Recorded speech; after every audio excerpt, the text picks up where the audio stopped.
Oke, bismillahirrahmanirrahim. Kita masuk ke pertemuan 3 ya, teman-teman, untuk mata kuliah Geografi Politik. Dan hari ini di pagi yang cukup cerah, saya lihat kelas C digabung dengan kelas A ya. Kelas C total semuanya, kemudian kelas A untuk absen 1 sampai 20. Dan nanti jam 8.40 itu kelas B semuanya, dan kelas A untuk absen 21 sampai semuanya. Oke, kita sedikit flashback dulu teman-teman untuk materi di minggu kemarin. Coba dilihat dulu catatannya. Di minggu kemarin kita membahas apa? Coba silakan, ada yang mau raise hand?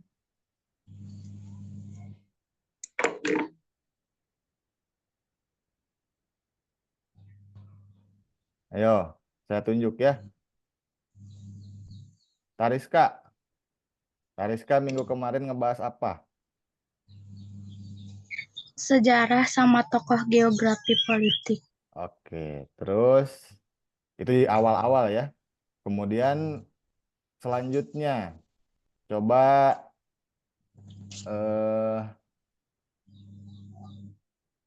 Vita, Rosita. Vita, hadir? Halo? Hadir, Pak. Ya, minggu kemarin membahas apa, Vita? Membahas tentang objek studi geografi politik, pendekatan studi geografi politik, ruang lingkup, dan juga sejarah. Oke, baik. Kemudian selanjutnya Apit, Muhammad Apit. Halo Muhammad Apit. Iya, Pak. Hadir, Pak. Ya, Muhammad Apit. Coba sebutkan tokoh geografi politik siapa saja sih?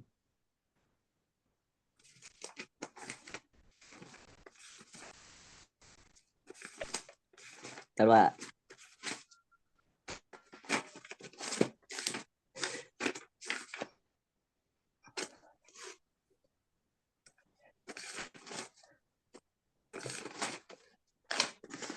Ayo. Udah belum? Bentar, Pak. Sedang lihat catatan, Pak. Ah, lama kamu Untuk mah. Ya, tokohnya sok ada gimana? Herodotus. Mm-mm. Tokohnya ada Herodotus tentang influencer of atmosphere, water, and situation. Tahun 485 sampai 425 sebelum Masehi pada peradaban Yunani kuno. Terus ada Aristoteles pada tahun 383 sampai 322 sebelum Masehi, peradaban Yunani kuno sebagai politikus. Mm-mm. Terus ada Strabo pada tahun 663 sebelum 635 sampai 24 Masehi. Ini merupakan sejarawan, geograf dari Yunani kuno. Terus ada Oke. Badin Bodin. dari politikus Prancis yang mencetuskan Six Liberté Republik yang dipengaruhi oleh kondisi iklim dan topografi. Oke, cukup itu? Sudah, Pak? Mm-mm. Cukup, Pak? Baik. Sah. Apit ya. Apit itu yang waktu itu ketemu sama saya sedang main bola ya? Iya, Pak, di Kawalu ya. Minisoccer. Oke. Iya. Jangan sampai lupa belajar ya, Pit ya. Nanti dibaca lagi. Siapa? Selanjutnya, eh bentar. Orang Ciamis. Hilmi. Iya, Pak. Oke, Mi. Kemudian yang ingin saya tanyakan, apa objek studi geografi politik? Objek studi geografi politik terbagi menjadi dua, Pak. Fisik dan non-fisik. Kalau yang Ini fisik, fisik. luas wilayah, lokasi, bentuk wilayah, dan letak astronomis. Udah, Dan sampai situ non-fisik, dulu. Sampai situ. siap. Oke. Terus, Pina. Siapa? Ya, yang faktor sosial. Ada dua Pinanya ya. Gak apa-apa. Pina Pronika aja dulu. Mm-mm. Yang Iya, faktor Pak. non-fisik. Non-fisiknya ada penduduk, ekonomi, sosial, masyarakat, politik, pertahanan, dan keamanan, Pak. Oke, baik. Sekarang saya tanya, Pina satu lagi ya, kagok sebut. Pina, yang faktor fisik ada yang disebut letak astronomis. Nah, itu dalam geografi politik dibahas terkait apanya? Silakan. Letak astronomis, Pak. Ya, Eh, di geografi politik tuh mungkin karena itu mempengaruhi iklim, kan tadi dijelaskan mm-mm. bahwa iklim, topografi, dan juga faktor fisik itu bisa berpengaruh terhadap sistem politik seperti yang dijelaskan oleh Montes, eh, susah nyebutnya. Nah, Mm-mm. itu tuh nantinya akan mempengaruhi cara hidup masyarakat dan juga pastinya akan berpengaruh pada sistem politik yang ada di suatu negara, menyesuaikan dengan keadaan eh, iklim yang ada. Oke, baik. Selanjutnya, Triana. Kemarin ketukar ya sama saya ya, jadi kelompok perempuan. Boleh? Iya, siapa? Triana sekarang dalam hal penduduk. Nah, itu kan kajian non fisik ya, penduduk. Non-fisik. Nah, itu kalau penduduk hubungannya dengan geografi politik seperti apa? Silakan. Untuk penduduk, mungkin untuk hubungan terkait geopolitik, penduduk mungkin sangat berpengaruh gitu ya, Pak, terkait geopolitik, karena geopolitik sendiri juga dipengaruhi oleh penduduk. Jika misalnya penduduk suatu negara itu memahami suatu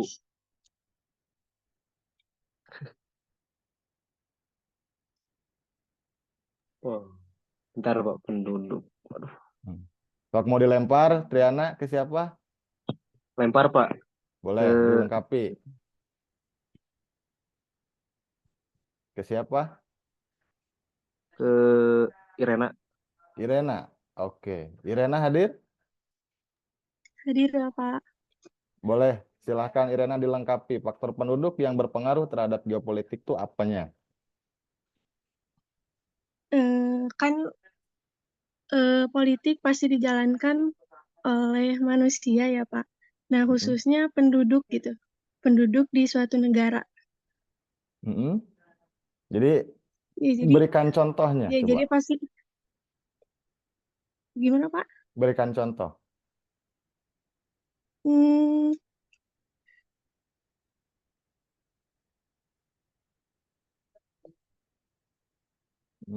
Bingung lagi. Coba dilempar bingung, lagi. Pak. Irena, ke siapa? Laki-laki. Ke Randy, Pak. Randy. Hadir Randy? Hadir, Pak. Oke, silahkan Randy.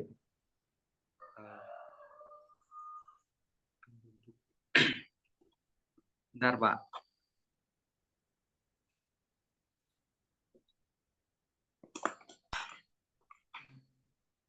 Ya. Berpengaruhnya geopolitik, penduduk terhadap geopolitik itu apa gitu. Silahkan raise hand yang lain sambil nunggu Randy. Penduduk. Gimana Randy? Ini, Pak. Benar, Pak. Bingung, Pak. Bingung. Boleh. Sekarang Agus, silakan. Baik Pak, salah satu peran penduduk dalam geopolitik itu sebagai power gitu, atau apa sih, tenaga, power politik dalam satu wilayah gitu. Contohnya, apabila penduduknya itu SDM-nya bagus gitu, itu bisa menjadi kekuatan bagi satu wilayah tersebut. Maksud SDM-nya bagus? Sumber manusianya kita memiliki mutu yang bagus gitu Pak, baik itu dari segi pengetahuan dan lain sebagainya, seperti itu Pak. Oke. Baik. Misalnya contoh yang lain ketika penduduknya lebih banyak atau lebih sedikit, itu pun sedikit banyak akan berpengaruh terhadap geopolitik. Kalau sumber daya manusianya dalam artian kualitas itu sudah pasti. Jika penduduknya memang rata-rata pendidikannya tinggi, misalnya, ya, kemudian dibandingkan dengan negara lain yang rata-rata pendidikannya lebih rendah, itu pun secara geopolitik pasti akan berpengaruh. Karena nanti berhubungan dengan ketercukupan tenaga ahli dalam pelaksanaan pembangunan nasional, biasanya seperti itu ya. Itu faktor penduduk dalam artian ini non-fisik terhadap geografi politik. Oke, itu sekilas terkait ulasan di minggu kemarin, teman-teman. Kenapa saya tanyakan ke kalian? Biar kaliannya bangun dulu. Masalahnya ini masih pagi ya, banyak yang belum mandi, saya lihat. Doni itu belum mandi. Terus, siapa lagi? Kalau Akram udah mandi, Akram?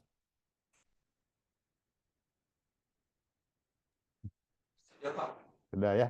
Dan mudah-mudahan sekarang teman-teman juga sudah di rumah masing-masing, dalam artian di sesuai KTP ya, karena besok akan melaksanakan pemilu.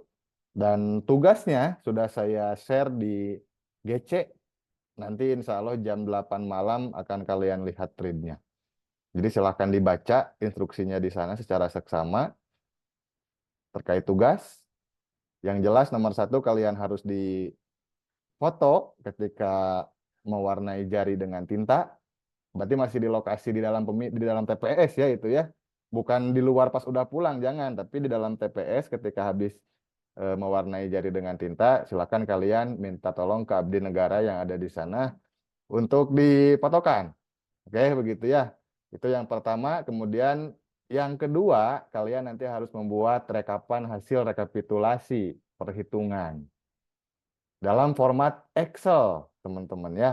Jadi dimulai dari Presiden, kemudian DPR RI, yang ketiganya DPD RI, yang keempatnya DPRD Provinsi, dan yang kelimanya DPRD Kabupaten. Silahkan kalian bergadang nanti saat perhitungan suara di sana ya. Jadi biar kalian paham proses pemilu itu seperti apa sih gitu, sampai di tahun-tahun periode kemarin tuh banyak yang meninggal kan ya. Nah sekarang kalian coba pahami itu, rasakan itu, beratnya abdi negara tuh kerjanya seperti apa di sana di TPS masing-masing. Silakan. Nanti hasil rekapitulasinya dalam bentuk Excel, tidak ada format baku dari saya. Silahkan menyesuaikan, atau kalau mau disepakati di kelas ini atau di angkatan ini, silahkan saja. Yang mau bikin misalnya format Excel-nya seperti apa, nanti disebar ke teman-teman yang lain. Biar seragam semuanya. Maksudnya gitu ya. Silakan Pina, ada apa? Izin Bapak, Ya. kita ada yang dari mahasiswa PMM Pak. Kemarin iya. itu ada disuruh untuk ini Pak, mengurus surat pindah untuk pemilihan. Namun kemarin dilaksanakan di hari Jumat kemarin Pak, pas sosialisasinya. Nah kemarin itu Jumat udah sore Pak, jadi Sabtu minggunya kan kampus tidak dibuka lagi Pak, jadi Senin. Nah kami sudah keburu pulang kemarin Pak, jadi tidak mengurus surat untuk pemindahan pemilu. Bagaimana ya Pak? Pina sekarang di mana? Di Medan? Enggak Pak, saya sekarang di Tasik lah Oh, di Pak, Tasik. di Rasulullah. Coba dihubungi ke TPS terdekat ya, mungkin di dekat asrama kamu di sini. Kalau posisinya seperti itu, kira-kira masih bisa nyoblos atau tidak? Masalahnya sekarang 1 hari lagi ya. Kalau misalnya kalau misalnya bisa, silahkan diurus hari ini begitu.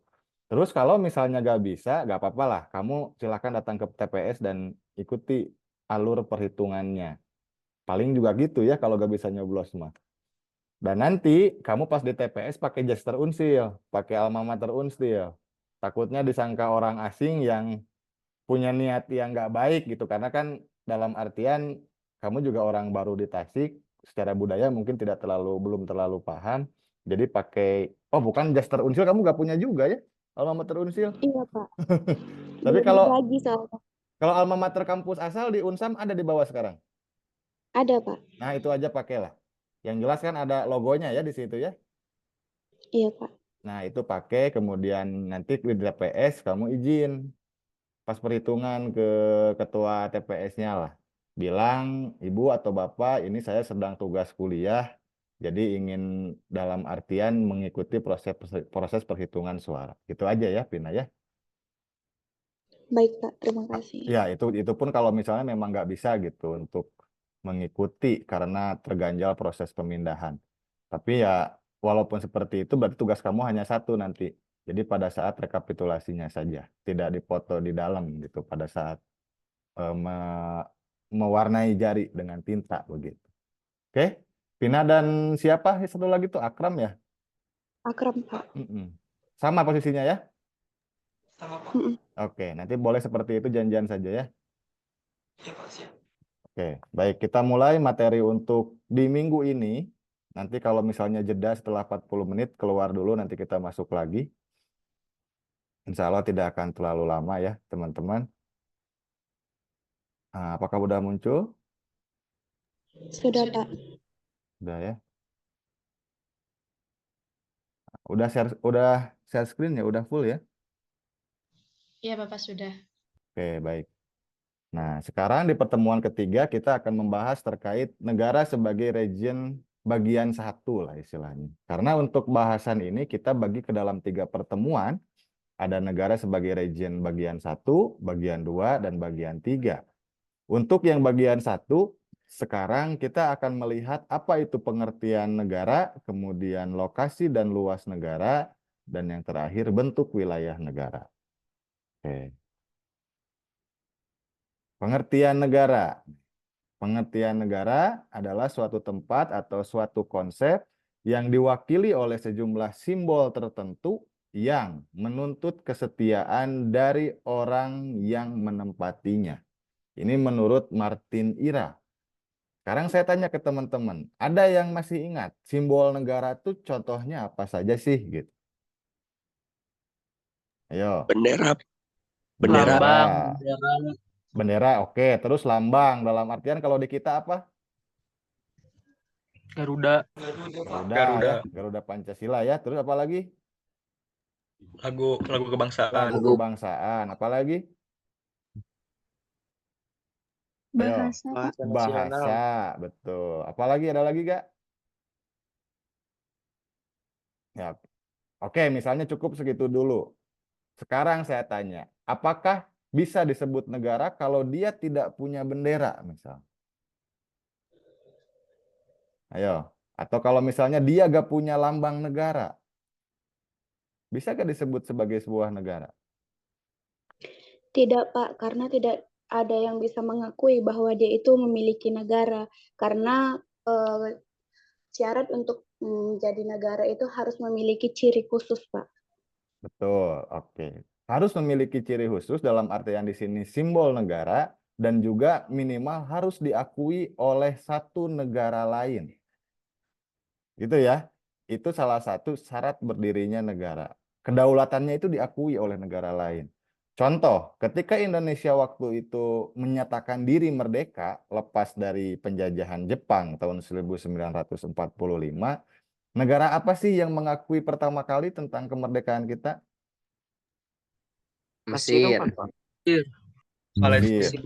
Nah, Palestina ya, Palestina dan Mesir, betul. 1-2-nya itulah. Berarti kan kita ada pengakuan. Harus diakui dulu oleh orang lain, baru kita sah gitu istilahnya secara de facto bahwa kita adalah sebuah negara. Kalau tidak ada pengakuan dari negara lain, nggak bisa. Begitu. Dan kita punya dalam tanda kutip hutang budi dengan baik Mesir ataupun Palestina, karena mereka salah satu atau salah 2 negara yang paling dulu untuk mengakui kedaulatan kita. Gitu ya.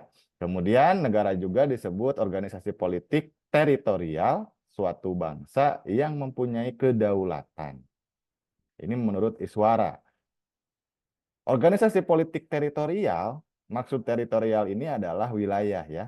Berarti organisasi politik yang berdiri di sebuah wilayah, bahasa gampangnya seperti itu, yang mempunyai kedaulatan. Tahu kedaulatan? Kedaulatan itu adalah otonomi lah, dalam artian kita secara mandiri mengelola atau berdiri di atas kaki sendiri. Tidak ada campur tangan orang lain baik dalam hal internal ataupun hubungan internasional. Itu berdaulat berarti. Berarti kita mempunyai kebebasan istilahnya dalam mengelola negara kita. Itu yang dimaksud dengan berdaulat ya. Oke, ini pengertian negara. Kemudian yang selanjutnya, nah ini faktor keruangan suatu negara. Dalam geografi tentunya teman-teman paham apa itu keruangan. Keruangan itu masuk dalam suatu pendekatan ya dalam geografi. Di antara tiga, mungkin ada yang masih ingat pendekatan geografi yang ada tiga itu apa aja sih? Salah satunya keruangan gitu. Ayo silakan. Wilayahan. Kewilayahan. Dan Dalam konteks lingkungan. oke, ada tiga ya. Ada keruangan, kewilayahan, dan Lingkungan. lingkungan. Oke, baik. Terima kasih Sri. Berarti memang salah satu kajian dalam geografi yaitu keruangan, ini dibahas dalam faktor keruangan suatu negara. Space is integrating factor in geography menurut Carlson tahun 1960 meliputi lokasi, luas, dan bentuk wilayah. Ada yang tahu ini bentuk negara apa? Kata negara apa lah? Rusia. Rusia. Oke. Kenapa? Kenapa kalian Pak yakin ini Rusia? Ibu kota negaranya. Apa? Moskow. Moskow. Karena ada Moskow-nya ya. Kalau nggak ada Moskow-nya poek ya. Nah, kalian harus mulai mempelajari bentuk negara Rusia itu seperti ini nih peta butanya gitu. Oh, bentuk negara Indonesia mah udah jelas kan kelihatan gitu. Kalau nggak ada namanya juga. Oh, bentuk negara Inggris juga kelihatan. Nah, itu namanya identifikasi peta buta. Kalian harus punya globe di rumah mungkin nanti ya. Kuir-kuir tiap malam gitu kan lihat bentuk-bentuk negara. Dan kalian nanti sedikit demi sedikit akan paham terkait oh ini udah pasti ini negara ini, udah pasti ini negara ini. Seperti itu ya. Ini betul, Rusia. Salah satu cirinya ada kota Moskow di situ dan kota yang keduanya ada Saint Petersburg. Saint Petersburg cukup familiar pada saat Piala Dunia tahun berapa ya waktu itu karena memang dipakai untuk pergelaran Piala Dunia. Nah, di sini ketika kita melihat bentuk negaranya, dia panjang dan lebar. Dalam artian secara geografis luasnya sangat luas, cukup luas lah kalau dibanding Indonesia lebih luas dari Indonesia dan dia mayoritas memang daratan. Nah, di sini kita bisa melihat ketika bentuk ruangan sebuah negara seperti ini, apakah dia bisa kuat secara geopolitik atau sebaliknya sih gitu. Ada yang mau berargumentasi nggak? Silakan.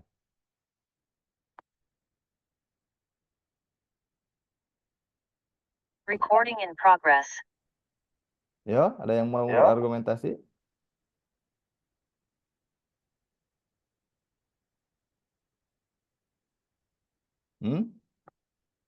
Dengan bentuk wilayah seperti ini, secara faktor keruangan, itu dia kuat atau lemah secara geopolitik kira-kira?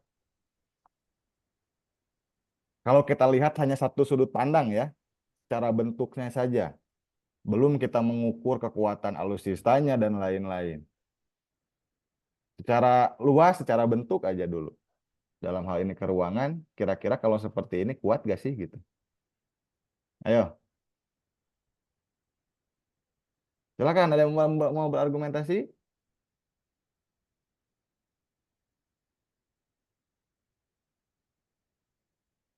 Boleh, silakan, Vina.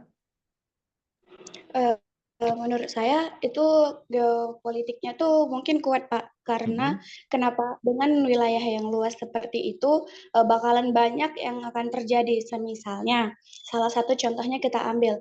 Nah, dengan wilayah yang luas, maka politiknya ke negara-negara terdekat itu bakalan terjadi dan terjalin Pak. Jadi suatu wilayah jika dia tidak berpolitik itu akan hancur. Nah, sampai sekarang buktinya wilayah benua Eropa ini masih bertahan sampai sekarang, bahkan dia menjadi negara maju karena salah satunya ialah politiknya yang sangat pesat, Pak. Oke, baik. Terima kasih. Itu dari sudut pandang positifnya ya.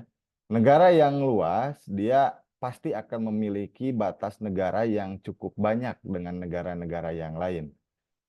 Saya catat di sini, Rusia itu dia memiliki batas negara dengan hampir lebih dari 20 negara. Apalagi dengan negara-negara pecahannya yang kecil-kecil ya, Kazakhstan, Kirgistan, dan lain-lain. Nah, dengan keuntungan seperti itu, tadi Vina juga betul menyebutkan, bisa menjalin politik dengan banyak negara. Jadi bisa berhubungan dekat dengan banyak negara, terutama yang memang berbatasan langsung, untuk menjalin secara geografi politik. Itu keuntungan memang. Tapi ada kekurangannya. Ketika luas seperti ini, dia tuh sangat rentan ketika mendapat serangan dari negara lain yang berada di sekitarnya. Begitu ya. Jadi secara keruangan dia ada dua faktor, ada faktor kelebihan, bisa menjalin hubungan dengan berbagai negara yang ada di sekitarnya karena memang cukup luas. Kemudian secara kelemahannya, dia bisa sangat rentan ketika mendapat agresi militer dari negara lain. Karena apa? Karena celah-celah untuk masuk ke Rusia ini cukup banyak tempatnya. Jadi harus tercover betul-betul oleh kekuatan militer Rusia tentunya. Gitu. Makanya Rusia kan sekarang salah satu armada militer paling banyak di dunia dengan alutsista yang paling canggih juga. Itu untuk mengcover wilayah yang sebesar ini, begitu tujuannya salah satunya. Begitu ya, ya walaupun belum semuanya tercover juga karena memang areanya cukup luas. Oke, itu ya teman-teman. Jadi faktor keruangan terhadap suatu negara itu pengaruhnya terhadap geopolitik itu seperti itu. Oke, kemudian kita lanjutkan. Bagaimana cara pandang geografi pada suatu negara? Nah, kita bisa lihat dari 4 sudut pandang geografi dalam melihat negara. Yang pertama secara astronomis, yang kedua secara maritim dan kontinental, yang ketiga secara fikinal, dan yang keempat secara strategis. Nah, ini menurut Abdurrahmat tahun 1982. Oke, kita akan coba lihat secara astronomis itu seperti apa. Misal, lokasi astronomis yang pertama. Ini kan sudah pasti teman-teman semua paham tentang lokasi astronomis. Dalam geografi ini sangat sering dibahas. Lokasi astronomis adalah lokasi negara yang berdasarkan dilihat dari garis lintang dan garis bujur. Nah, kemudian, garis lintang dan garis bujur berkaitan erat dengan pembagian waktu dan iklim. Oke, nah coba kita lihat di sini. Kira-kira kalau kita bicara Indonesia, dia masuknya di mana? Di warna apa? Di warna hijau, Pak, Khatulistiwa. Di warna hijau, betul, Khatulistiwa. Ada yang masih ingat letak astronomis Indonesia? Ayo. Derajat lintang utara sampai 11 derajat lintang selatan, Pak. Berapa itu, Akram? 6 derajat lintang utara sampai 11 derajat lintang selatan, Pak. Oke, itu secara astronomis untuk lintangnya. Untuk bujurnya? 95 derajat bujur timur sampai 101 derajat bujur timur, Pak. Oke, 95 derajat bujur timur sampai 141 derajat bujur timur. Itu lokasi astronomis. Jadi kalau kita bicara lokasi astronomis itu harus lengkap Akram ya dan Sri nanti. Jadi selain lintang disebutkan, kita pun harus menyebutkan bujurnya juga. Karena kalau misalnya hanya salah satu, nanti bingung. 6 derajat lintang utara misalnya. Indonesia, Brazil, Afrika itu pun 6 derajat sama gitu kan. Makanya dilengkapi juga bujurnya berapa. Oh, bujurnya misalnya 95 nih.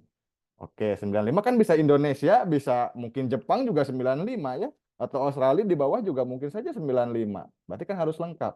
Kalau kita berbicara astronomis harus lengkap disebutkan lintang dan bujurnya. Biar lokasi absolutnya itu terlihat begitu ya. Nah, ini geografi melihat sebuah negara berdasarkan letak astronomis itu seperti apa. Nah, itu bisa ditinjau dari kondisi iklimnya yang jelas. Kalau astronomis itu kan nanti berhubungannya dengan kondisi iklim salah satunya ya teman-teman. Kalau untuk daerah Khatulistiwa misalnya Indonesia atau Brazil atau mungkin Afrika sebelah tengah, ketika memang daerahnya Khatulistiwa, maka bisa dipastikan dalam tanda kutip begitu ya, negara tersebut pasti akan mengandalkan faktor pertanian sebagai salah satu kekuatan ekonominya. Karena apa? Karena negara tropis itu negara yang kaya akan matahari, itu yang pertama. Yang kedua, biasanya dia sangat subur dalam hal tanah. Berarti sangat akan mengandalkan faktor pertanian. Sudah bisa ditebak tuh dalam hal astronomis juga. Kemudian negara subtropis misalnya. Yang warna kuning ya di sini ya. Itu kalau secara geografis bisa ditebak juga. Oh iya, negara subtropis itu kan negara yang memiliki 4 musim. Biasanya mereka itu akan lebih kuat mentalitinya dibanding dengan negara tropis. Untuk orang-orangnya ya, mental berjuang, kemudian secara pengetahuan juga biasanya akan lebih-lebih karena mereka terbiasa dengan etos kerja yang tinggi dalam hal apapun. Berarti walaupun secara sumber daya alam pertaniannya jika dibandingkan dengan Khatulistiwa itu lebih minim, tapi mereka akan lebih kuat dalam sumber daya manusianya. Gitu ya. Makanya walaupun di daratannya tidak terlihat subur, tapi mereka bisa memanfaatkan apa yang ada dalam tanahnya. Misalnya dengan cara mengebor minyak, mengebor apapun itu, gas, ya batu bara dan lain sebagainya. Itu untuk subtropis. Kalau iklim sedang yang warna biru muda dan iklim dingin, itu kalau kita tinjau dari lokasi astronomis dalam sebuah negara, itu dia pasti akan sedikit penduduknya. Coba kalian perhatikan, negara-negara di lingkar Arktik misalnya ya di Kutub Utara, seperti Skandinavia, Swedia, dan lain-lain, kemudian Finlandia, kemudian kalau di sebelah Amerikanya ada Kanada, Greenland, dan lain-lain, itu dia secara penduduk minim. Karena apa? Karena mereka tidak, mungkin banyak yang tidak bisa adaptasi lah dengan keadaan iklim di sana, akhirnya memilih ke tempat yang lain. Ketika penduduk minim di sini, otomatis secara geopolitik tidak akan terlalu kuat. Begitu ya. Tapi dalam artian kita harus lihat juga kondisi sumber daya manusianya secara kualitas seperti apa. Kalaupun penduduk sedikit tapi kualitas sumber daya manusianya tinggi, nah itu pun bisa kita perhitungkan. Karena mereka bisa memanfaatkan faktor lingkungannya secara maksimal sebagai nanti yang kalau minggu kemarin bilang national power-nya akan terbangun juga akhirnya. Begitu. Kalau sumber daya manusianya secara kualitas bagus begitu ya, walaupun tempatnya dingin. Oke, ini lokasi jika dilihat dari faktor astronomis sebuah negara. Oke, kita close dulu teman-teman, nanti kita masuk lagi karena ini waktu Zoom-nya habis ya. Silahkan saya akan share ulang nanti link Zoom-nya di WA Group. Oke, kita close dulu sebentar.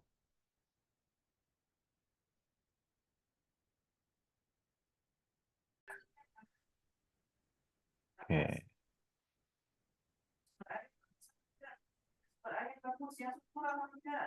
Nah, kita lihat contohnya teman-teman. Di sini kalau secara letak astronomis ya, tentunya negara-negara yang beriklim tropis itu dia akan sangat mengandalkan terkait kesuburan tanahnya.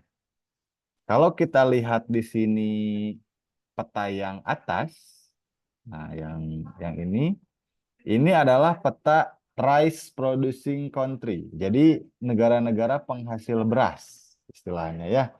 Coba kalian lihat, dari negara-negara penghasil beras yang tercantum di sini, 10 negara penghasil beras terbanyak atau terbesar di dunia, ada yang aneh nggak? Kira-kira apa dari sebaran ini?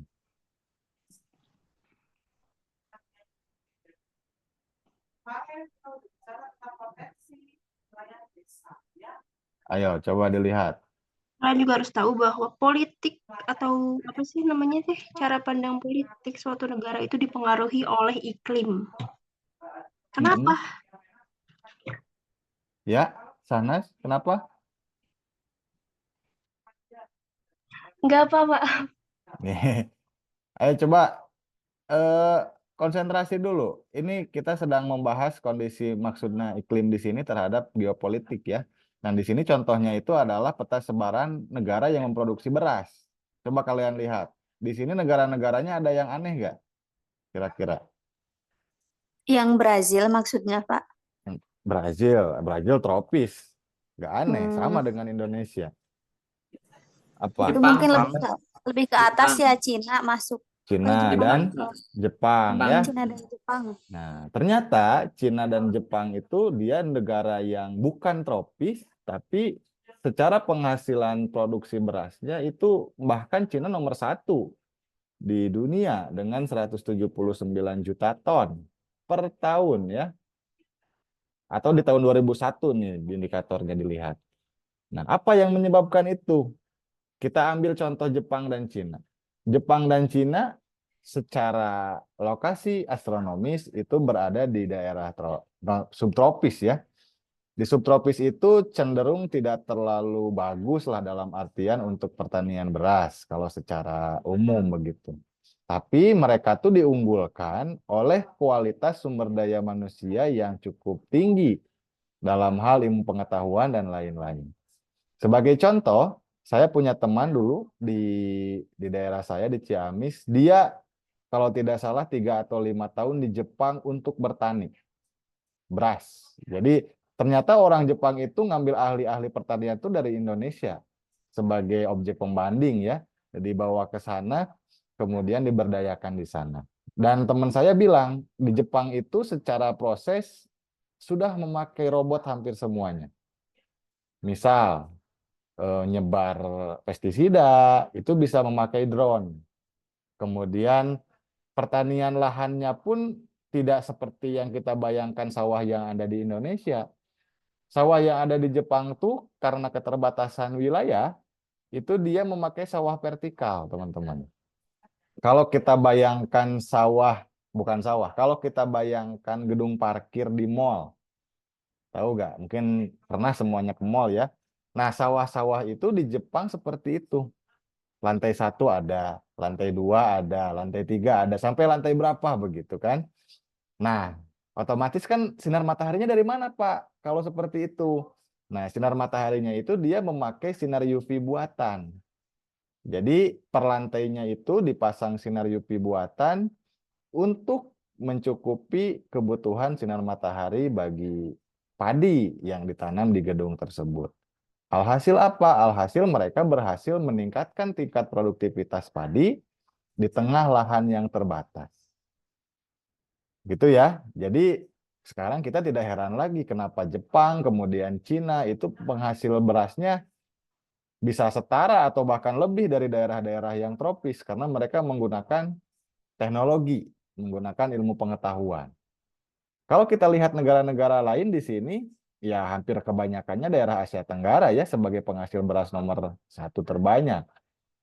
Bahkan kalau digabungkan pun Asia Tenggara ternyata tidak bisa melebihi produktivitas Cina dalam hal jumlahnya.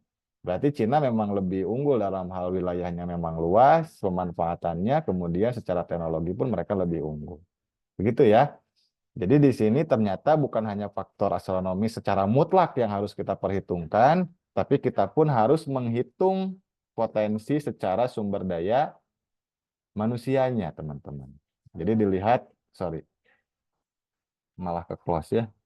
Jadi kita pun harus melihat secara sumber daya manusianya, lokasi astronomis itu berpengaruh atau tidak berpengaruh kuat terhadap kondisi penghasil beras yang ada di wilayah-wilayah ini. Oke, kemudian kita lanjutkan. Di contoh peta yang kedua adalah, apa peta yang kedua ini?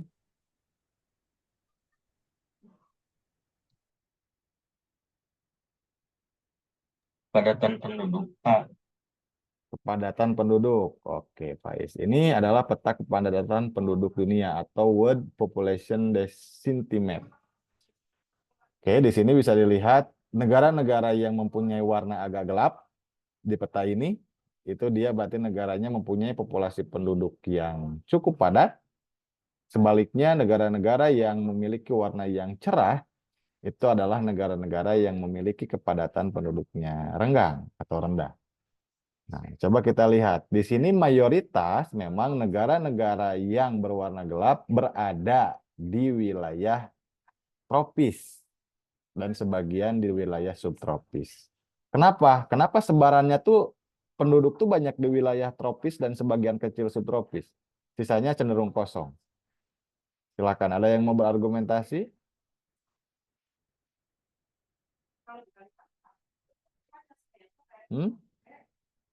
Ayo, ada yang mau berargumentasi di sini?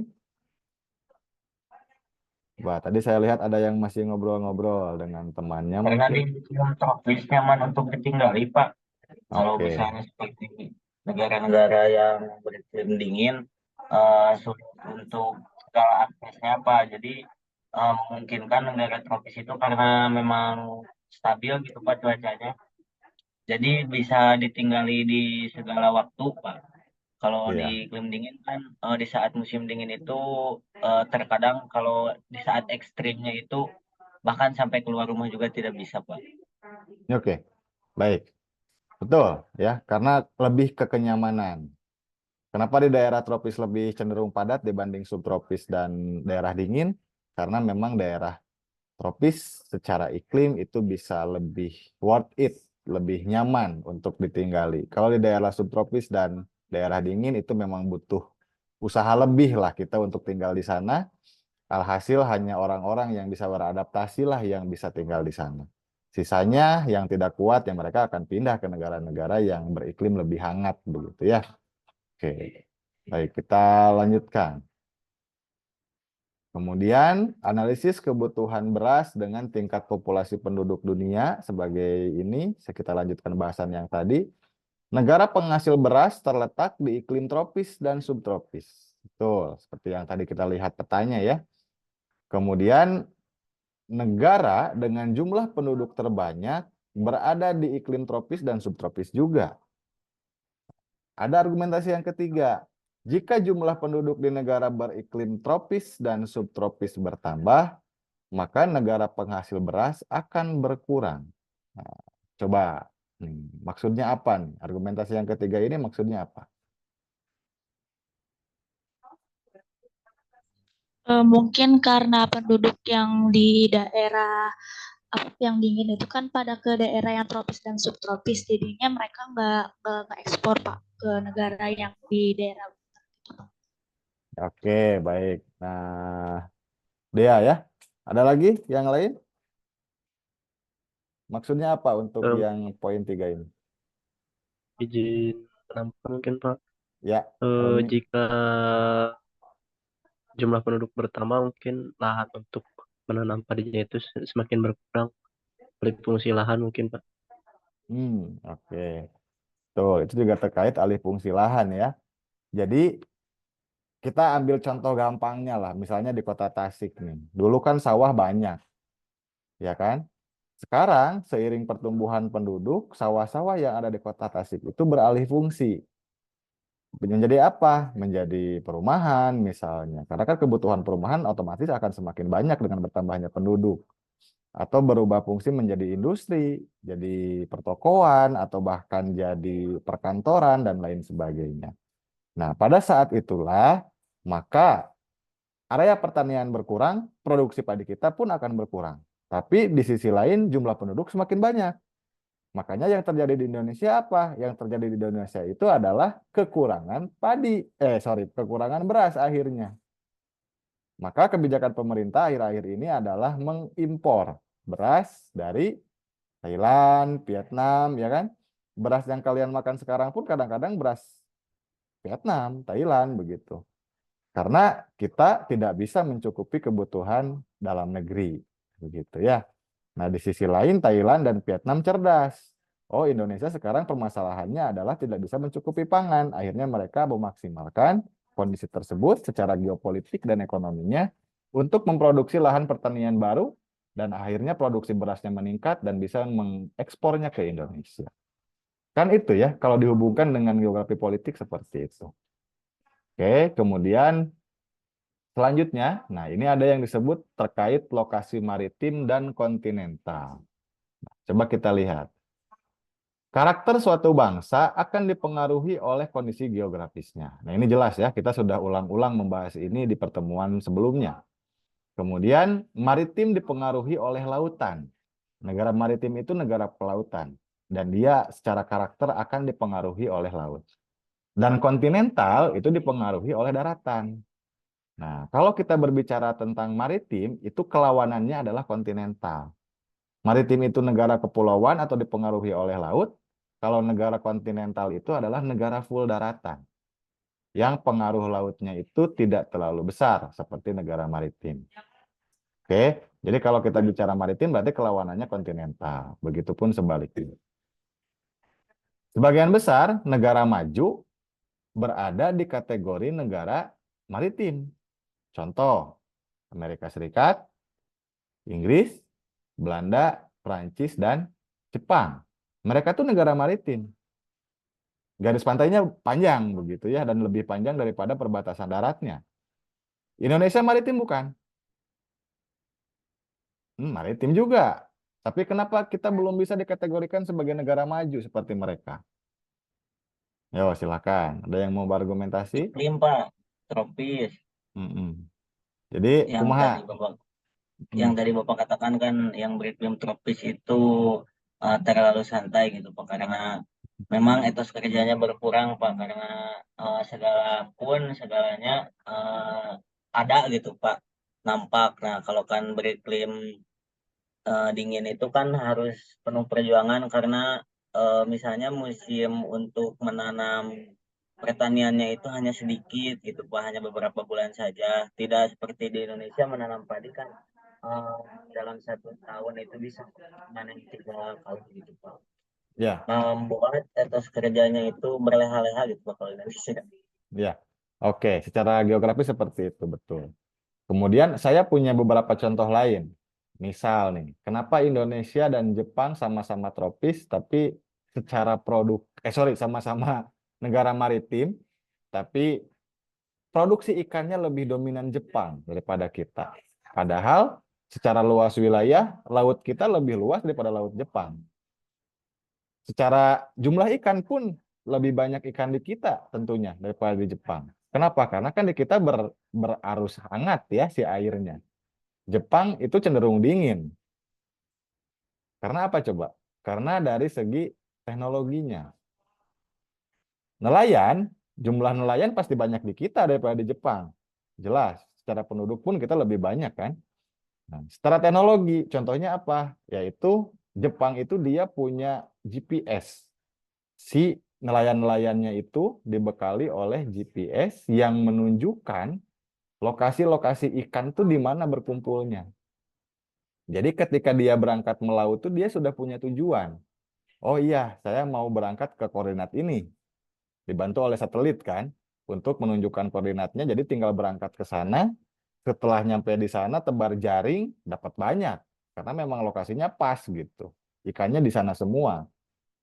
Balik bisa lebih cepat. Gak seharian, gak semalaman kan. Bahkan bisa berangkat ke tempat yang lain juga. Kalau udah penuh ikannya di kapal bisa dianterin dulu ke darat, berangkat lagi. Di Indonesia gimana? Di Indonesia tuh kebanyakan nelayannya masih tradisional. Ya, yang berangkatnya itu dengan anggapan mimilikan, kalau bahasa Sunda, atau mimilikan nggak?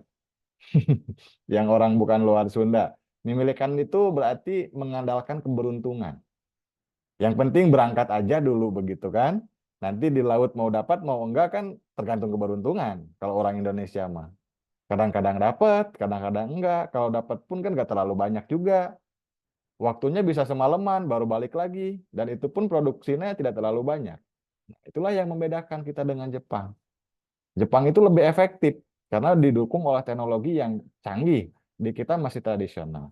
Makanya dulu pada saat masa Menteri Susi Pujiastuti, yang mungkin teman-teman masih ingat, salah satu program beliau itu adalah membagikan GPS untuk para nelayan tradisional. Nah, GPS di sini bukan GPS handheld yang suka kita pakai ke lapangan ya, tapi memang GPS yang suka dipakai oleh nelayan, yang khusus untuk nelayan. Nah, alhamdulillah bagi mereka yang memanfaatkan itu dengan baik, secara produktivitas itu akan meningkat dengan baik. Sayangnya Menteri Susi umur untuk di jabatan menterinya itu tidak terlalu lama ya, dan tergantikan. Nah, mudah-mudahan menteri-menteri yang lain yang melanjutkan beliau bisa lah mengambil hal-hal positif dari beliau, terutama tentang alih teknologi dalam hal perikanan laut dalam hal ini. Begitu ya. Itu contoh perbedaannya. Berarti sumber daya manusia itu sangat berpengaruh jelas. Walaupun di sini kita sama-sama maritim, kita sangat jauh tertinggal dari negara-negara yang subtropis. Maritim subtropis ya, karena mereka maritim dan didukung oleh sumber daya manusianya yang bagus. Begitu ya. Nah, di Jepang itu kan negaranya arus lautnya cenderung dingin. Tapi kok kenapa ikannya bisa banyak? Karena kan seperti yang pernah kalian baca, mungkin di Jepang itu ada yang namanya arus Oyashio dan Kuroshio ya, kalau nggak salah mah. Itu dia pertemuan arus yang menyebabkan di tempat pertemuan arus tersebut suhu air lautnya cenderung agak hangat dibanding dengan wilayah yang lain, dan ikan-ikan itu kebanyakan berkonsentrasi di sana. Jadi memang titik-titik ikannya memang sudah bisa dipetakan dengan baik oleh mereka, alhasil nelayan pun bisa berproduksi dengan maksimal begitu. Oke, itu bedanya. Di kita kalau semuanya udah pakai teknologi, saya yakin bisa jauh berlipat-lipat kali lebih banyak dari Jepang dalam hal produktivitas. Karena di kita mah lautnya pun hangat, ikannya pun banyak gitu harusnya. Secara teori kan seperti itu. Oke, kemudian penentuannya berdasarkan perbandingan panjang batas laut dengan batas negara. Nah, ini maksudnya apa? Ini maksudnya membedakan antara negara maritim dan kontinental itu caranya dengan membandingkan panjang batas laut dengan batas negara. Jadi contohnya gini lah, lebih panjang mana perbatasan negaranya antara batas laut dengan batas daratan? Kalau batas negaranya mayoritas batasnya laut dengan negara lain, nah itu disebutnya negara maritim. Kalau batas negaranya dengan negara lain lebih banyak batas daratnya daripada batas lautnya, itu disebutnya negara kontinental. Maksudnya ke sana, teman-teman. Paham sampai situ? Oke, Indonesia jelas maritim. Kenapa? Karena memang mayoritas batas negara dengan negara lainnya adalah laut. Mungkin hanya Kalimantan ya yang berbatasan darat dengan Malaysia, atau Nusa Tenggara Timur yang berbatasan dengan Timor Leste, atau Papua yang berbatasan darat dengan Papua Nugini. Sisanya laut, ya. Oke. Kita lanjutkan. Nah, pembagian negara berdasarkan lokasi maritim. Nah, negara-negara maritim pun dibagi-bagi lagi kategorinya. Ada yang disebut one sea location. One sea location itu apa? One sea location itu adalah negara yang salah satu bagiannya adalah dari batas wilayahnya merupakan laut. Contohnya gini lah. Misalnya kita ibaratkan negara itu dalam bentuk kotak. Ya, negara itu dalam bentuk kotak. Kemudian ada satu sisinya itu berbatasan laut dengan negara lain. Sebelah utara misalnya. Nah, sedangkan wilayah baratnya, wilayah timurnya, wilayah selatannya itu berbatasannya darat dengan wilayah yang lain, dengan negara yang lain. Nah, itu disebutnya one sea location. Jadi hanya satu bagian dari negara tersebut yang berbatasan laut dengan negara yang ada di tetangganya. Kita bisa ambil contoh misalnya negara Brunei, teman-teman. Di Kalimantan sana, di utaranya ya, utara dari Malaysia ada Brunei. Brunei itu kan sebelah utaranya laut, tapi sebelah timur, sebelah barat, sebelah selatannya itu Malaysia gitu. Daratan. Nah, itu disebutnya one sea location. Hanya satu bagian dari negara tersebut yang berbatasan laut dengan negara lain. Oke. Yang kedua, ada yang disebut two sea location. Berarti ini dua. Ada dua bagian negaranya yang berbatasan laut dengan negara lain. Contoh, yang dekatlah di Asia Tenggara. Apa negara apa coba? Kebayang nggak sih peta Asia Tenggara, letak-letak negaranya gitu? Negara apa yang masuk ke two sea location di Asia Tenggara? Thailand mungkin, Pak. Thailand, betul. Ya. Siapa? Denda ya, Thailand. Thailand itu ada satu bagian yang berbatasan ke sebelah baratnya itu ke laut, ke Samudra Hindia. Kemudian ada satu bagian lain yang berbatasannya itu ke Laut Cina Selatan di sebelah timur. Itu disebutnya two sea location. Tuh. Jadi ada dua bagian negara yang berbatasan laut dengan negara lain. Kemudian ada juga yang ketiga, disebutnya three sea location.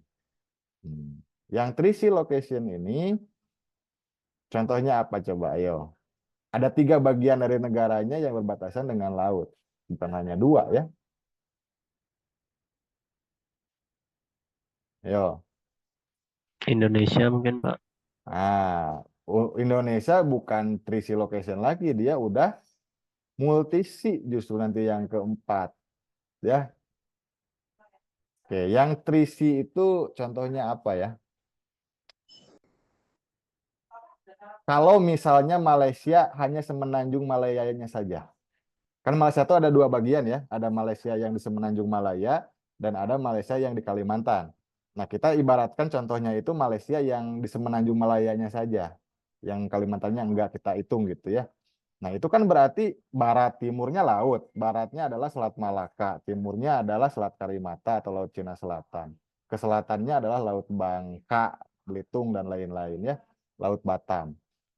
Kemudian sebelah utaranya adalah daratan, yaitu Thailand.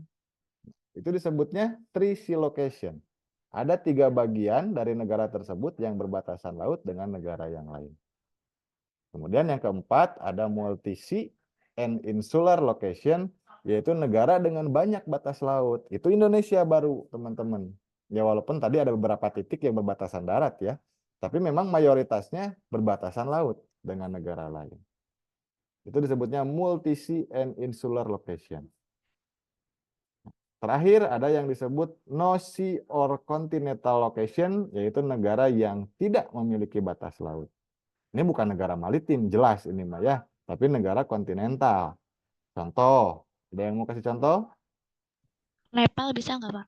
Nepal bisa, atau kalau bisa di Asia Tenggara yang dekat dulu, apa? Laos, Pak. Laos, Kamboja. Kamboja. Nah, saya lupa tuh Kamboja dia punya pantai atau enggak ya. Tapi kalau Laos, ya Laos saya ingat Laos memang nggak punya pantai. Nanti kalian silahkan cek ya Kamboja dia punya pantai atau enggak. Saya lupa. Kalau Laos sudah pasti. Itu disebutnya adalah no sea or continental location. Bukan negara maritim jelas, tapi dia adalah negara kontinental. Oke, sampai sini ada yang mau ditanyakan dulu? Silakan. Pak, izin Pak. Silakan, ya.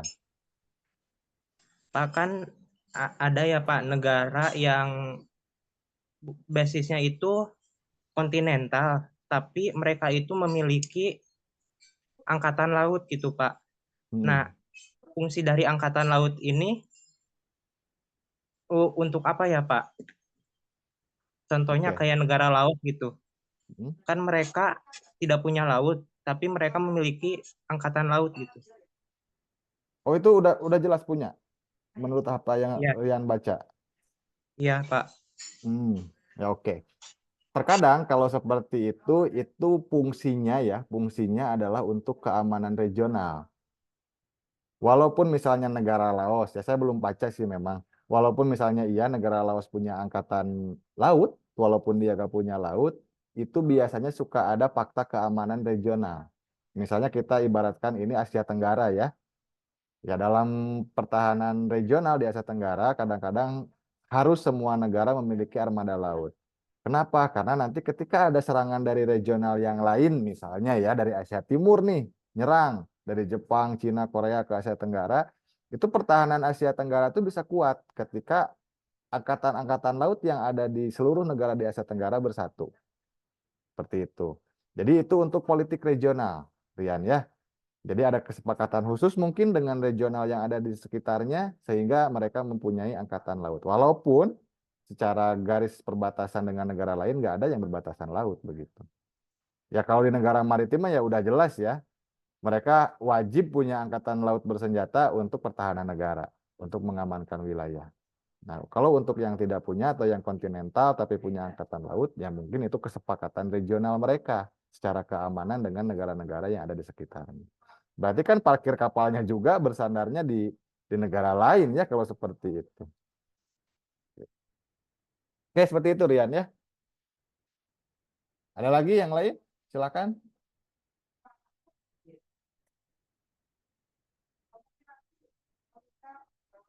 Cukup kalau Izin cukup. bertanya, Pak. Oh iya, silakan. So. Kan ada tuh negara yang sebagian wilayahnya itu ada di negara lain gitu, kayak Timor Leste, sebagiannya ada di provinsi NTT gitu Pak. Itu apa sih Pak namanya gitu? Oke. Nah, negara-negara dengan posisi seperti itu nanti akan kita bahas di bagian selanjutnya. Ada ya, misalnya Timor Leste kan ada sebagian provinsinya itu justru di tengah-tengah Indonesia. Ya kan seperti itu. Dan negara-negara lain pun contohnya banyak selain Timor Leste. Nanti kita akan coba lihat. Itu adalah apa begitu ya. Nanti di bahasan selanjutnya atau kalau nggak salah masih di pertemuan sekarang. Kalau nggak ada berarti pertemuan regional yang kedua. Ya. Itu ada bahasan khusus terkait itu. Oke. Kemudian kita lanjutkan dulu Denda ya. Kita lanjutkan, Indonesia sebagai negara maritim. Nah, jika kita lihat peta yang ini peta tahun lama memang. Indonesia provinsinya masih 33. Sekarang udah berapa? Hah? 38, Pak. 38. Oke, Papua yang dulunya hanya 1, kemudian menjadi 2 ya, akhirnya menjadi 6 sekarang. Oke, makanya sekarang banyak provinsi yang baru. Oke, nah selain mengembangkan sumber daya yang ada di daratan, pertanian, perkebunan, pertambangan, dan lain-lain, sumber daya kelautan memiliki nilai potensi yang tinggi untuk dikembangkan. Seperti yang tadi saya bilang, kalau nelayan Indonesia punya teknologi seperti Jepang, produktivitas di kita bisa jauh berlipat-lipat kali lebih tinggi daripada Jepang. Ya, hanya saja mungkin di kita masih sulit untuk alih teknologi karena terkait dengan biaya, mindset masyarakat, dan lain sebagainya. Kadang-kadang tradisi pun menghambat di kita mah ya. Di kita mah gak boleh pamali lah pakai robot teh gitu ya. Karena suka ada ya masyarakat yang seperti itu gitu. Itu menjadi faktor penghambat juga. Oke, kita lanjutkan. Nah, kemudian yang ketiga ada lokasi finikal. Kita terbatas oleh waktu ya, kita bekerja waktu, kita cepetin aja. Lokasi finikal itu adalah lokasi yang berdasarkan posisi lingkungan atau berdasarkan hubungan dengan negara tetangga yang berbatasan langsung. Contoh, ini di peta yang pertama adalah peta apa yang sebelah kiri? Korea. Korea, ya Korea Utara dan Korea Selatan ya, dan Cina di atasnya dan Rusia. Nah, maksud lokasi finikal itu maksudnya adalah hubungan antara negara kita misalnya dengan negara-negara tetangga yang ada di sekitar kita. Kenapa saya contohkannya Korea dan Korea Selatan? Mereka akur atau enggak sih? Gitu. Pertanyaannya kan seperti itu. Ayo, akur gak mereka? Tidak. Tidak. Oke, mereka tuh awalnya memang satu awalnya dulunya ya. Tapi karena masa-masa sulit diserbu atau dijajah oleh Cina, kemudian pecahnya itu setelah Perang Dunia Kedua memang, karena ada pengaruh Rusia atau Cina di sana dan ada pengaruh Amerika. Pengaruh Rusia dan Cina menjadikan Korea Utara sebagai negara ideologi komunis, sedangkan pengaruh Amerika di Korea Selatan menjadikan sebaliknya. Itulah yang menjadikan mereka pecah, perbedaan ideologi. Betah nggak kalau kita bertetangga dan nggak akur? Enggak ya, kita punya tetangga rumah nih, tetangga kosan, pinggiran, paseawai, betah mual, enggak gitu. Sama dengan negara. Jadi berfinikal itu adalah bertetangga maksudnya. Dengan tetangganya hubungannya baik atau enggak sih? Kalau misalnya enggak, kebijakan politiknya harus seperti apa? Biar negara kita aman. Intinya gitu hubungannya dengan geografi politik itu. Kalau ya syukur-syukur kalau dengan tetangga baik. Jadi kita berpolitiknya bisa lebih enak. Begitu ya, dengan negara-negara yang ada di sekitar kita. Contoh yang kedua, yang tengah, peta apa nih? Papua Nugini. Papua Nugini, betul. Ibu kotanya adalah Port Moresby. Akur gak dengan kita, negara Papua Nugini? Tidak akur tapi tidak perang juga gitu, Pak. Nah, tidak akur tapi tidak seserem Korea Utara dan Selatan juga ya. Tidak akurnya dalam hal apa? Tidak akurnya biasanya dalam hal kemarin nih terakhir ini bulan-bulan terakhir di PBB itu banyak orang-orang Oseania negara-negara kepulauan Pasifik ya, termasuk Papua Nugini yang mendukung kemerdekaan Papua. Pernah dengar ya berita itu ya? Jadi secara kebijakan politik luar negerinya mereka itu mendukung OPM gitu. Mendukung Papua merdeka. Itulah yang membuat kita gak akur dengan mereka. Mereka punya alasan kenapa seperti itu, karena orang Papua secara suku, secara budaya itu lebih mirip ke Oseania katanya, bukan ke Indonesia, ke Melayu. Betul gak? Betul sih kalau secara itu mah ya, secara tubuh, ya fisik lah, fisik orang-orangnya, kemudian secara budayanya memang lebih dekat ke mereka. Tapi kan kita sebagai orang Indonesia gak mau wilayah kita dibebaskan menjadi negara merdeka yang dalam hal ini jadi disintegrasi nantinya seperti Timor Leste gitu ya. Makanya agak-agak akurnya sebelah situ memang. Atau konflik perbatasan. Kalau yang sebelah kanan peta apa? Afrika, Pak, ada Afrika Afrika. Selatan. Ya, ini negara di Afrika ya, ada Zambia, Mozambik dan lain-lain. Nah, ini lebih horor lagi. Kalau di Afrika itu banyak konflik saudara ya, baik antar negara tetangga ataupun dengan negara-negara ataupun dengan di dalam negaranya sendiri. Tapi tidak seserem Korea Utara dan Selatan. Korea Utara Selatan mah sekali perang, mijit tombol bisa rata semua, pakai nuklir ya. Tapi kalau di negara-negara Afrika paling pabacok-bacok gitu kan, pak tembak-tembak normal lah gitu, gak seserem di Korea Utara. Intinya gitu. Jadi hubungan dengan tetangga tuh ada plus minusnya. Ya plusnya kalau hubungannya baik berarti kita bisa saling bantu. Tapi kalau lagi hubungannya tidak baik ya kadang-kadang kita bisa sampai perang begitu ya. Oke, kemudian kita lanjutkan. Nah, kelemahan semakin banyak berbatasan dengan negara lain, maka berpeluang menimbulkan konflik wilayah dan kedaulatan. Betul. Peluangnya saling menguntungkan, baik secara bilateral dan multilateral dalam bidang ekonomi dan sosial. Multilateral itu berhubungan dengan berbagai negara. Kalau bilateral itu hanya dengan 2 negara. Indonesia, Malaysia, itu bilateral. Tapi kalau multilateral, Asia Tenggara contohnya. Jadi lebih melibatkan lebih dari 2 negara. Itu multilateral ya. Oke, kita lanjutkan nih. Waktunya tinggal 4 menit lagi di saya. Oke, lokasi strategis. Nah, lokasi strategis adalah lokasi wilayah di suatu negara, baik sebagian dan atau seluruhnya, yang dapat memberikan keuntungan strategis bagi pengembangan wilayah sendiri, mencakup ekonomi dan militer. Lokasi sentral dan periferal dipandang sebagai pusat kegiatan dan daya dukung negara lainnya. Apakah Indonesia merupakan negara yang strategis, baik dari segi kegiatan ekonomi dan pertahanan keamanan? Betul, kita strategis karena di persimpangan perdagangan dunia, itu yang pernah kita bahas ya. Kemudian secara militer, pertahanan, keamanan, strategis juga untuk diserang orang lain.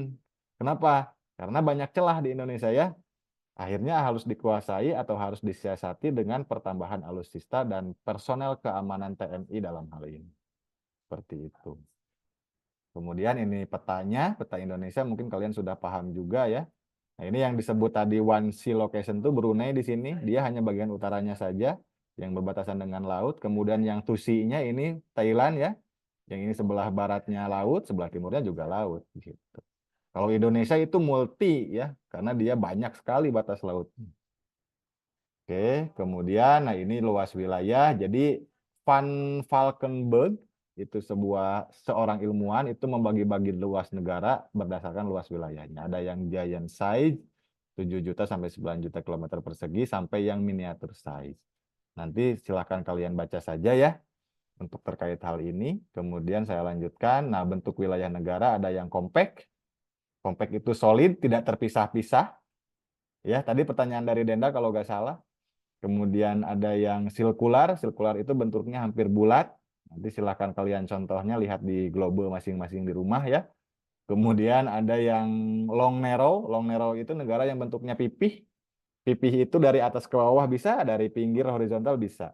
Kalau yang dari atas ke bawah, contohnya Chili di Amerika Selatan, itu dia pipih dari atas ke bawah negaranya. Tipis tapi panjang gitu ke bawah. Kemudian divided separated itu negara yang terpisah oleh laut dan negara lain. Nah ini tadi Denda ya. Denda misalnya Papua tadi Timor Leste, ada juga wilayahnya itu yang di NTT, terpisah dari wilayah utama. Nah itu disebutnya divided separated ya. Jadi dia terpisahkan oleh negara lain atau terpisah oleh laut lain. Contohnya apa? Malaysia. Malaysia yang di Semenanjung Malaya dan Malaysia yang di Kalimantan. Itu terpisah oleh laut. Negara Indonesia termasuk kemana? Divided juga. Terpisahnya tapi oleh laut di kita mah kebanyakannya ya. Oke, kita lanjutkan. Nah, ini ada core area dan okumene. Kalau core area itu inti pusat pertumbuhan. Intinya seperti itu. Kalau Indonesia, Jakarta, Medan, Surabaya, Makassar, Banjarmasin, nah itu pusat pertumbuhan. Oke. Okumene itu apa? Sebelum ke okumene. Jadi dampak dari pusat pertumbuhan itu adalah bisa menumbuhkan wilayah-wilayah lain yang ada di sekitarnya. Nah, seperti Inggris ya, negara-negara atau daerah core-core-nya itu seperti yang kita familiar dengan klub-klub bolanya. Liverpool, Manchester, Bristol, Ipswich, dan lain-lain ya.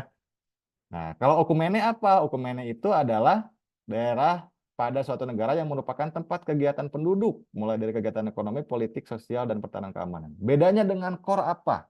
Kalau okumene itu pendukung core. Core itu kan awal mula, tapi yang okumene itu adalah daerah baru yang menjadi pendukung daerah core. Kalau Jakarta itu okumene-nya adalah Jabodetabek. Begitu ya? Atau daerah Bandung. Kalau Bandung, Bandung Rayanya, Cimahi dan kawan-kawan. Itu okumene. Oke? Dari saya seperti itu, teman-teman, waktunya habis. Mohon maaf terbatas karena kita daring juga. Tapi intinya tugasnya nanti silahkan ada 2